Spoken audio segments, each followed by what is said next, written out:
नमस्ते सदावत्सले मातृभूमि। हम लोग डिस्कशन करने जा रहे हैं जाकिर नायक ने जिस प्रकार से एक ट्वीट किया और ट्वीट करके भारत में उसने आह्वान किया और आह्वान ये किया कि वक्फ का जो मामला है, वक्फ के मामले को अगर आप लोगों ने संजीदा से ना लिया तो जैसे बाबरी मस्जिद शहीद कर दी आप लोगों ने, आप बड़े ध्यान से सुने, क्योंकि वो ये कह रहा है कि जैसे बाबरी मस्जिद शहीद कर दी वैसे ही ये मस्जिदें, ये इमाम बाड़े, ये ईदगाह, ये कब्रिस्तान, ये दरगाहें और ये जो मदरसे हैं, ये आप खो देंगे। हिंदुस्तान में इस कानून से तमाम मस्जिदें, मदरसे, ग्रेवयार्ड या फिर मैं कहूँ कब्रिस्तान, इमाम बाड़े या और स्थान, ये करवले, ये सब जाने वाले हैं, मुसलमानों के हाथों से जाने वाले हैं। और जाकिर नायक साथ में ये भी कह रहा है कि ये सब कुछ अगर आपने अभी ना संभाला तो बहुत देर हो जाएगी, आपको इसको हाथ में लेना पड़ेगा, आपको इसमें कहना पड़ेगा। उसने एक वीडियो स्टेटमेंट जारी करके हिंदुस्तान के अंदर प्रवेश करवाया। पहला तो मेरा जो सबसे बड़ा इशू है वो ये है कि क्यों नहीं भारत सरकार एक ऐसा सर्वर का इस्तेमाल करता है जो बाहर से कोई भी ट्वीट, कोई भी संदेशा, कोई भी इनकमिंग आएगी, कोई आउटगोइंग यहाँ से जाएगी, वो सर्वर से पास होकर जाएगी। जैसे चाइना ने अपने यहाँ सर्वर 34,000 लगा रखा है। सर्वर 34,000 का मतलब ये है कि अगर कोई इंफॉर्मेशन आप चाइना में देना चाहते हैं, कोई चीज़ आप चाइना में भेजना चाहते हैं, तो पहले उसकी स्क्रूटनी होगी और स्क्रूटनी के बाद चाइना में प्रवेश करेगा। रशिया में भी यही इसी तरह का हाल है कि रशिया में सीधा किसी कोई सोशल मीडिया या कोई आइटम नहीं जा सकता जब तक कि वो उसको देख नहीं लेगा। बिल्कुल वैसे ही जैसे हम अपने देश में बॉर्डर सजा कर रखते हैं, बॉर्डर में फ्री आवागमन नहीं होता व्यक्तियों का। बॉर्डर के अंदर अगर आना है तो आपको पासपोर्ट और वीजा लेकर आना पड़ेगा। भारत का वीजा है तो प्रवेश कर सकते हैं, इसके लिए बॉर्डर सजाया हुआ है। बिल्कुल वैसे ही अगर किसी को भारत में वीजा है या वो भारत का नागरिक है तो उसका ट्वीट या उसकी एंट्री या उसका सोशल मीडिया या उसका स्टेटमेंट भारत में आएगा। जैसे व्यक्ति आता, व्यक्ति से ज्यादा खतरनाक विचार होता है, और विचार अगर आ गया तो वो लाखों करोड़ों लोगों को भड़का देता है। और किसी व्यक्ति के उस विचार से करोड़ों लोग भड़क कर अपने ही देश को जलाना शुरू कर देते हैं, अपने ही लोगों को मारना शुरू कर देते हैं, अपने ही पूर्वजों के वंशजों को मारना शुरू कर देते हैं। ये इसलिए ये बहुत आवश्यक है कि भारतवर्ष में अगर कोई इंफॉर्मेशन भी आए, कोई विचार भी आए, तो उस पर एक सरकारी पहरा हो और सरकारी पहरे के बाद ही प्रवेश कर पाए। और अगर भारत के अंदर के लोग कहना चाहते हैं तो अंदर के लोग कह सकते हैं, लेकिन अगर विदेश गए हैं, कोई व्यक्ति भारत का नागरिक भी है और अगर विदेश गया है तो भी आने के लिए उसके पास पासपोर्ट तो चाहिए, उसको उसको यहां से जाने के लिए वीजा तो चाहिए।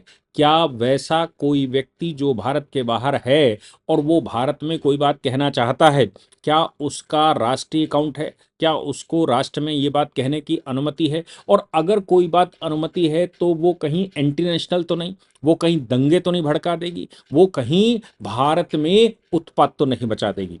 इसके लिए आह्वान हम सबको करना चाहिए कि भारत सरकार को चाइना की तरह एक वॉल लगा देनी चाहिए, एक सर्वर पर वॉल लगा देनी चाहिए, इंटरनेट पर एक वॉल लगा देनी चाहिए कि भारत में कोई विचार प्रवेश करेगा तो वो भारत के कानूनों के अकॉर्डिंग होगा तो ही प्रवेश कर पाएगा, और नहीं होगा तो कम से कम उसकी आइडेंटिटी डिस्क्लोज जरूर होगी। और उसका कुछ लिपसिंग का टाइम हो सकता है कि भाई वो एक दिन बाद पब्लिश होगा या 6 घंटे बाद पब्लिश होगा, स्क्रूटनी हो जाएगा तभी पब्लिश होगा, अदरवाइज उसको रोक दिया जाएगा। किसी को समस्या है वो भारत के कोर्ट में आकर मुकदमा कर सकता है और भारत की जो साइबर सेल्स हैं उनमें जाकर अपनी बात कह सकता है, या इस तरह की कोई व्यवस्था नहीं बनाई है, प्रबंधन बनाया है तो उस प्रबंधन में बात कर सकता है। जाकिर नायक ने अपना वीडियो स्टेटमेंट भारत में प्रवेश करवा दिया और उसको भारत भेज दिया। आप सोच लीजिए कि भारत में इस समय वक्फ को लेकर काम चल रहा है, और वक्फ को लेकर काम इसलिए चल रहा है क्योंकि वक्फ ने 10 लाख से ज्यादा संपत्तियां अपना चढ़ा ली हैं हर वर्ष। वक्फ में 1,50,000 संपत्तियां इस समय चढ़ रही, 50,000 संपत्तियां चढ़ रही जिनका कोई ट्रांजैक्शन नहीं हुआ। जैसे पंजाब की बात करें, हरियाणा की बात करें, हिमाचल की बात करें, आप देख रहे हैं हिमाचल में कितना बवाल इस समय मचा हुआ है। आप पंजाब की बात कर लीजिए, जिस समय आज़ादी मिली उस समय वेस्ट बंगाल पंजाब, जो ईस्ट पंजाब जो हमारे पास है, और वेस्ट पंजाब जो पाकिस्तान के पास है। वेस्ट पंजाब ईस्ट पंजाब मिलाकर लगभग 40 से 50% आबादी हुआ करती थी। जो हरियाणा का हिस्सा पंजाब का था उसमें आबादी ज़रूर कम थी, लेकिन जो आज पंजाब का हिस्सा है वो उसमें आबादी थी। आबादी का ट्रांसफॉर्मेशन हुआ, इधर की उधर गई, उधर की इधर गई आई। अब पंजाब यानी कि उस समय का पंजाब, मतलब आज का पंजाब, हरियाणा, हिमाचल और दिल्ली, ये मिलाकर पंजाब बनता था, ईस्ट पंजाब बनता था।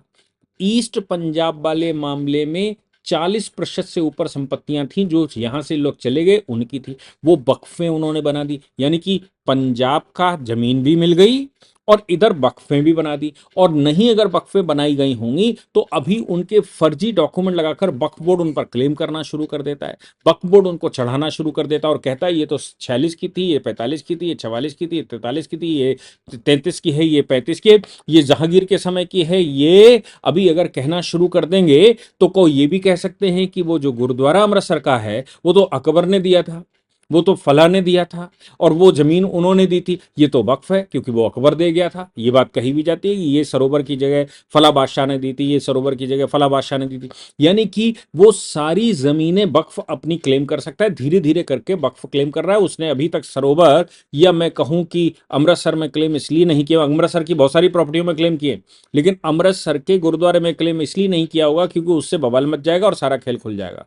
इस प्रकार देश में, पूरे देश में जो एनिमी प्रॉपर्टीज हैं, या मैं कहूं कि जो पाकिस्तान को जमीन हमने जिसके एवज में दे दी, आप सोचिए कि 8,90,000 किलोमीटर, या मैं कहूं on an average 9 lakh square kilometre Pakistan के पास आज है जो बंटवारे में मिली। 1,48,000 किलोमीटर बांग्लादेश यानी कि ईस्ट पाकिस्तान, दोनों मिलाकर 10,30,35,000 किलोमीटर की जमीन बनती है। और जम्मू और कश्मीर का 1,25,000 square kilometre, 1 lakh square kilometre घेर लिया, कब्जा कर लिया जबरदस्ती। तो कुल मिलाकर 10.5 नहीं 11.5 लाख स्क्वायर किलोमीटर लगभग हो गई उनके पास। आबादी उस समय 13% थी और जमीन उनके पास चली गई 42 लाख स्क्वायर किलोमीटर में से 11.5 लाख स्क्वायर किलोमीटर। उसके बाद भी भारत में जो लोग रह रहे थे वो जमीनें भारत में वो वक्फे बना दी गई, वक्फ बोर्ड यहां जिंदा कर दिया गया। वक्फ बोर्ड ने उन जमीनों के कागज थे या नहीं थे उन पर कब्जे करने शुरू कर दिए। हिंदू स्वभाव ऐसा है कि वो बिना कानून के घुसता नहीं है, बिना कानून के कोई दान दे तो भी नहीं लेता। तो वो जमीनें जो एनिमी प्रॉपर्टी थी, जो भारत सरकार को कब्जा कर लेनी थी, उसके लिए एक संगठन बनाया गया था बाकायदा, और वो संगठन कस्टोडियन कहलाता था। कस्टोडियन को उन प्रॉपर्टियों पर कब्जा करना था, लेकिन होश किसको था? सरकारी मशीनरी तो नई सरकार में अपने स्थान लेने पर तुली हुई थी। कस्टोडियन का अपॉइंटमेंट हुआ, कस्टोडियन ने मोटी मोटी जो प्रॉपर्टियां थी वो तो ले ली, बाकी प्रॉपर्टियां कस्टोडियन ने सर्वे ही नहीं करवाए कि कौन पाकिस्तान चला गया, कितने लोग चले गए, कितनी जमीनें बची। उन जमीनों पर या तो वहां जो मुसलमान बचा उसने धीरे से कब्जा कर लिया दरवाजा फोड़कर, और नहीं तो वक्फ बोर्ड को इंफॉर्मेशन चली गई, वक्फ बोर्ड ने उसको जमीन को अपने नाम चढ़ाना शुरू कर दिया। अब आप सोचिए कि वो कहते हैं कि ये तो सन 40 की है, 47 में तो बंटवारा हो गया। 47 के बंटवारे का मतलब बिल्कुल साफ था कि उस समय 11.5 लाख स्क्वायर किलोमीटर, या मैं कहूं 10.25 लाख स्क्वायर किलोमीटर का पाकिस्तान बना। 25% भारत की प्रॉपर्टी का 25% क्षेत्रफल उस समय पाकिस्तान को लीगली दे दिया गया, और बाकी 1 लाख किलोमीटर के लगभग उन्होंने जम्मू कश्मीर में कब्जा कर लिया इलीगली। हमारे पास केवल 32 लाख स्क्वायर किलोमीटर जमीन बची ऑन पेपर, लेकिन हकीकत में हमारे पास 30 lakh square kilometre on paper है, और 30 लाख स्क्वायर किलोमीटर में से 10 लाख एकड़ जमीन वक्फ बोर्ड के नाम चढ़ गई, और इसके बाद मुस्लिम आबादी बस गई। तो कहने का मतलब यहां पर यह कहा जा सकता है कि भारतवर्ष में आज वक्फ और मुस्लिम प्रॉपर्टी मिलाकर आज 40% के लगभग हो गई, और जो उधर दे दी थी 42, मतलब जो जो 10.5 लाख स्क्वायर किलोमीटर और 1 लाख स्क्वायर किलोमीटर, वो अलग चली गई थी। ये कैसे प्रॉपर्टियां आ गई? अब ऑटोनॉमस बॉडी बनाने का काम कांग्रेस ने किया, वक्फ बोर्ड बनाने का काम कांग्रेस ने किया, वक्फ एक्ट पास करने का काम कांग्रेस ने किया। नहीं तो उस समय वक्फ वैलिडेशन एक्ट हुआ करता था, 1913 में वक्फ वैलिडेशन एक्ट बनाया था, यानी कि कोई व्यक्ति अपनी प्रॉपर्टी वक्फ करना चाहता है तो उसकी वैलिडिटी है वो कर सकता है, इसको कहते थे वक्फ वैलिडेशन एक्ट। लेकिन वक्फ बोर्ड ने क्या किया, उसने तो संपत्तियां कवर करनी शुरू कर दी, उसने घेरना शुरू कर दिया, उसने कस्टडी लेनी शुरू कर दी, उसने मंदिरों को भी अपने पे चढ़ाना शुरू कर दिया, और 2013 में उसको ऑटोनॉमस बना दिया तो और कर दिया। अब सरकार ये चाहती है कि दूध का दूध पानी का पानी हो, अगर कोई प्रॉपर्टी वक्फ को दी गई हो तो ही वक्फ की हो, मना नहीं कर रही, ये नहीं कह रही कि वक्फ नहीं होनी चाहिए। जो प्रॉपर्टी आजादी के बाद, मेरा इशू ये है कि आजादी के बाद जो प्रॉपर्टियां वक्फ में दी गई हो, आजादी से पहले की जो वक्फ की प्रॉपर्टियां कही गई हैं वो वक्फ नहीं हो सकती, वहां सरकार होनी चाहिए। और 47 के बाद किसी ने वक्फ की, मैं इसलिए कह रहा हूं क्योंकि 47 में तो 10.5 लाख स्क्वायर किलोमीटर लीगली और 1 लाख स्क्वायर किलोमीटर इलीगली उन्होंने कब्जा कर ही लिया। तो क्या वो 10.5 लाख स्क्वायर किलोमीटर में जो वक्फे भारत में थी वो वहां नहीं गई, वो पाकिस्तान नहीं जाएंगी, वक्फे हिंदुस्तान में ही बनी रहेंगे, लोग पाकिस्तान चले जाएंगे। लोग पाकिस्तान चले गए तो वक्फ भी पाकिस्तान जानी चाहिए थी। उस जमीन को जो वक्फ वहां चली गई तो वक्फ की जो जमीन है वो भारत सरकार हो जानी चाहिए। अब 47 के बाद नए सिरे से जिन लोगों ने प्रॉपर्टी वक्फ को दी हो वो प्रॉपर्टियां वक्फ बोर्ड उसको मैनेज करे, इसके लिए कानून में संशोधन, और कानून में संशोधन ये किया गया कि 6 महीने के अंदर, ये कानून पास होने के 6 महीने के अंदर आपको अपलोड करना पड़ेगा, अपनी वेबसाइट बनानी पड़ेगी, उस पर अपलोड करना पड़ेगा कि आपको ये प्रॉपर्टी कैसे मिली, उसका दस्तावेज आपको देना पड़ेगा। अब चूंकि दस्तावेज उसका है नहीं, चूंकि वो इलीगली ऑक्युपाइड था, चूंकि वो इलीगली वहां कवर करके रखा गया था, उसका संयोजन कहीं जाकिर नायक जैसे लोग पाकिस्तान से कर रहे थे, और पाकिस्तान बना ही इस उद्देश्य से था कि हिंदुस्तान के अंदर एक जमीन ऐसी मिल जाए, हिंदुस्तान के बाहर एक ऐसी जमीन बन जाए जहां से सशक्त सेनाएं बनाई जा सके, जहां से हमले हिंदुस्तान पर किए जा सकें और हिंदुस्तान को फतेह किया जा सके। अब 2014 में सरकार बदल गई, और सरकार बदलने के बाद पाकिस्तान भिखमंगा होता चला गया और वो बर्बाद हो गया। अब समस्या ये आ रही है कि जाकिर नायक जैसे लोगों को सपोर्ट मिले कहां से। हिंदुस्तान के अंदर वो खूब भड़काते रहे, हिंदुस्तान के अंदर ये जो कांग्रेस बैठी हुई थी, लेफ्ट के सहयोग से कांग्रेस बैठी हुई थी मनमोहन सिंह 1.0 में, वो सब अपने खेल खेल रहे थे। और खूब जाकिर नायक जैसे लोग हर हर नाई की दुकान पर, आप देखिए उस समय क्या था, हर नाई की दुकान पर पूरे दिन पीस टीवी चला करती थी, हर मोबाइल पर पीस टीवी चला करती थी, क्योंकि जाकिर नायक उल्टी सीधी बातें करता था और उल्टी सीधी बातें करके देश को भड़काता था। बाद में सरकार ने उस पर एक्शन लिया, बांग्लादेश ने खासतौर से उस पर एक्शन लिया क्योंकि बांग्लादेश में पहले ही वो स्पार्क कर चुका था। शेख हसीना ने एक्शन लिया तो बांग्लादेश से वो भागा, हिंदुस्तान में एफआईआर हुई तो हिंदुस्तान से वो भागा, यहां से वो पहले खाड़ी के देशों में गया, उन्होंने उसको शरण नहीं दी, बाद में वो मलेशिया में जाकर रुका हुआ है। मलेशिया का पीएम यहां पर आया हुआ था और मलेशिया के पीएम ने कहा कि अगर आप हमें एविडेंसेस देंगे तो हम ऐसा ऐसा करेंगे, हम उसको दे सकते हैं मलेशियन कानून के अनुसार। अरे जो एविडेंसेस यहां से जाएंगे उसको आप अपराधी नहीं मानते होंगे, क्योंकि इस्लामिक तरीके से वो देश को भड़का रहा था।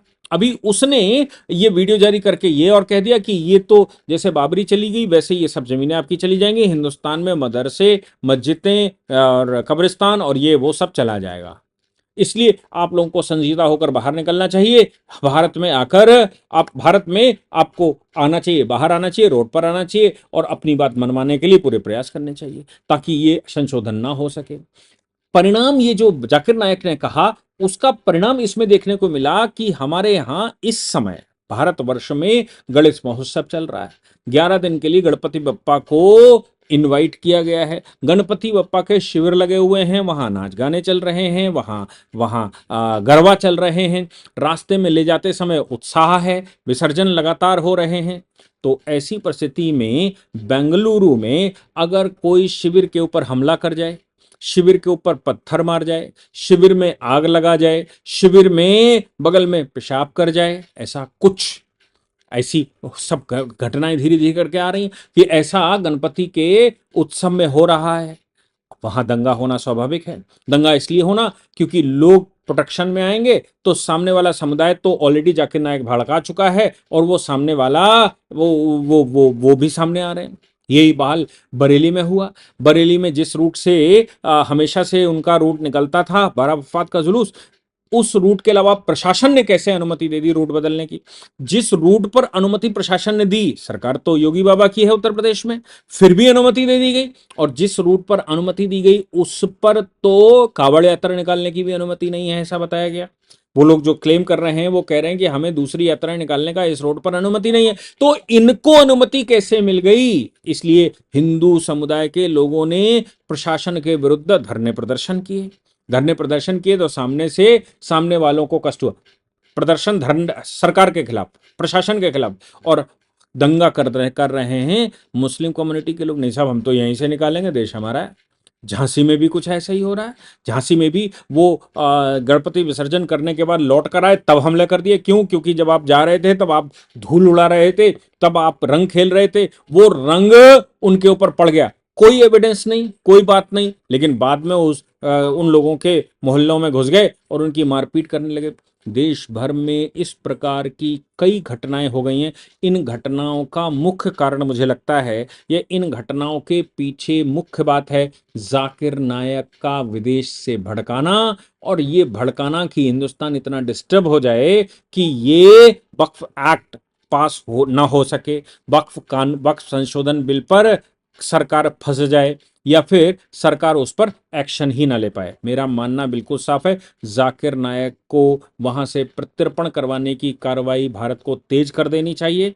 जाकिर नायक के खिलाफ यहां पर नए मुकदमे लिखवाने चाहिए। किरण रिजिजू ने उस पर रिप्लाई किया कि ये देश को भड़काना चाहता है। मैं कहता हूं आप तो सरकार में हैं, ऐसा तो नहीं है आप अपोजिशन में या मेरी तरह खाली हो कि भाई हम कैसे लिखवाएंगे, हम कैसे करवाएंगे। आप तो सरकार में हैं, आपको ट्वीट पर जवाब देने की बजाय मुकदमा लिखवाने की कार्रवाई शुरू कर देनी चाहिए थी। और जाकिर नायक के इस स्टेटमेंट को, इस वीडियो को कल्प्रिट मानते हुए, उसका दोष मानते हुए कार्रवाई आगे करनी चाहिए थी। और भारत सरकार को लिखना भी चाहिए था कि भाई सर्वर 34,000 जैसा सर्वर लगाइए ताकि इस तरह का कोई बयान भारत में प्रवेश न कर सके। लेकिन उन्होंने केवल ट्वीट करके अपनी जिम्मेदारी पूरी कर ली। इससे मुझे तकलीफ है, क्योंकि एक्शन कौन लेगा? सरकार बैठी हुई है, और सरकार को अगर संज्ञान में है, किरण रिजिजू साहब के संज्ञान में है कि जाकिर नायक का यह स्टेटमेंट कम्युनल वायलेंस पैदा कर रहा है, और वो ट्वीट पर लिख रहे हैं कि कम्युनल वायलेंस पैदा कर रहा है, तो कौन लिखाएगा मुकदमा, कौन करेगा कार्रवाई, और किस पर होगी कार्रवाई? अन्यथा जाकिर नायक स्टेटमेंट देता रहेगा और हम ट्वीट पर ट्वीट करते रहेंगे कि भाई ये उसका गलत स्टेटमेंट है, लेकिन सरकार में होते हुए एक्शन नहीं लेंगे, या एक्शन लेने के लिए दिमाग में ही नहीं आया कि इस पर एक्शन भी हो सकता है, तो देश में दंगे और इस तरह की परिस्थितियां होना स्वाभाविक है। मुझे लगता है कि इस विषय पर सरकार को भी संज्ञान लेना चाहिए, और जो मैंने सर्वर 34,000 जैसे सर्वर की बात कही है, उस पर संजीदा से काम करने की भारत को आवश्यकता है। जय हिंद, जय भारत, वंदे मातरम।